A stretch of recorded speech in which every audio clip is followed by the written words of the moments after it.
It is now some years since I detected how many were the false beliefs that I had from my earliest youth admitted as true, and how doubtful was everything I had since constructed on this basis. And from that time I was convinced that I must once for all seriously undertake to rid myself of all the opinions which I had formerly accepted, and to commence to build anew from the foundation, if I ever wanted to establish any firm and permanent structure in the sciences.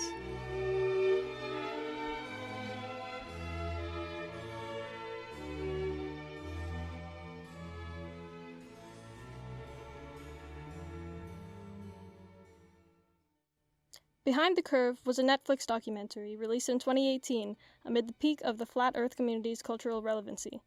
The movie offered a new, rarely seen side of this strange community. Where most saw Flat Earthers as either joking or delusional idiots, the documentary went the extra mile to genuinely document the lives and beliefs of these conspiracy theorists. No, it never crosses the line of giving their undoubtedly false beliefs credence, but it isn't entirely dismissive of them either. The Flat Earthers instead are portrayed as misguided yet otherwise intelligent people, which the movie proves by showing how they do truly brilliant things in their daily life, like running a broadcast show or making a freaking motorbike out of wood. Wow.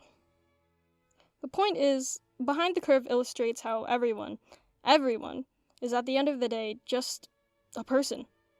No matter how wild or outrageous their beliefs are, they're a person. With thoughts, passions, emotions, families, conflicts, everything. But what is a person? What objectively defines a person? Is it form? A person's characteristics, their physical appearance, their looks? To Rene Descartes, 16th century philosopher and writer of Meditations on First Philosophy, the answer is no. None of these things make a person, because all of these things are ultimately susceptible to deceit due to our fallible perceptions of the world. To one person, someone's red hair might look auburn. Blue might look gray, trees might look like bushes, pills might be filled with poison, and the earth may be flat. And another person will see it in a completely different way. When everyone sees something different in the same thing, how can you discern the truth? The Cartesian answer is that the fundamental truth cannot be found on a physical, corporeal level. It is only through the mind, within thoughts and ideas, where deceit is absent. In Descartes' Meditations, the act of thinking thoughts in one's head is the only thing which certainly exists. For if there exists a being whose only purpose is to deceive, it could only mean that the thing which it attempts to deceive exists as well. I think, therefore I am, as the saying goes. It's quite the empirical philosophy, at least on the surface. No, I argue that Descartes' argument is less empirical than it is grounded in rationalism. Oh, but how can that be? If his whole philosophy is centered around how the mind alone informs truth, and empiricism is the idea that the mind's perception alone is more valuable than rationality, how can Descartes be more rationalist than he is empiricist? Well, Descartes rejects the use of his senses entirely in his search for his fundamental truth. Quote, "I shall consider that the heavens, the earth, colors, figures, sound, and all other external things are not but the illusions and dreams of which this genius availed himself in order to lay traps for my credulity. I shall consider myself as having no hands, no flesh, no blood, nor any senses." End quote. The philosophy of Descartes as a whole is a rejection of empiricism. The Cartesian method rejects the idea that the senses are a good, accurate measure of reality and truth on their own. It is through rational thought, rationalism, that Descartes concludes that the mind's existence is truthful. It's paradoxical in a way to conclude that the mind is trustworthy enough through initially rejecting the idea that it is in the first place. But I'm not here to dwell on that for now. I'm here to talk about flat Earth.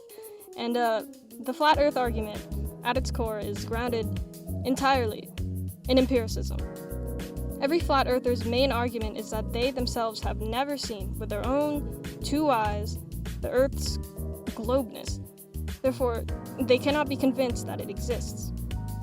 Now, you'll have some that say, oh, if I see definitive proof, but due to the faulty nature of perception, as Descartes mentioned, they'll never find anything to convince them, no matter how much they say they're rational thinkers.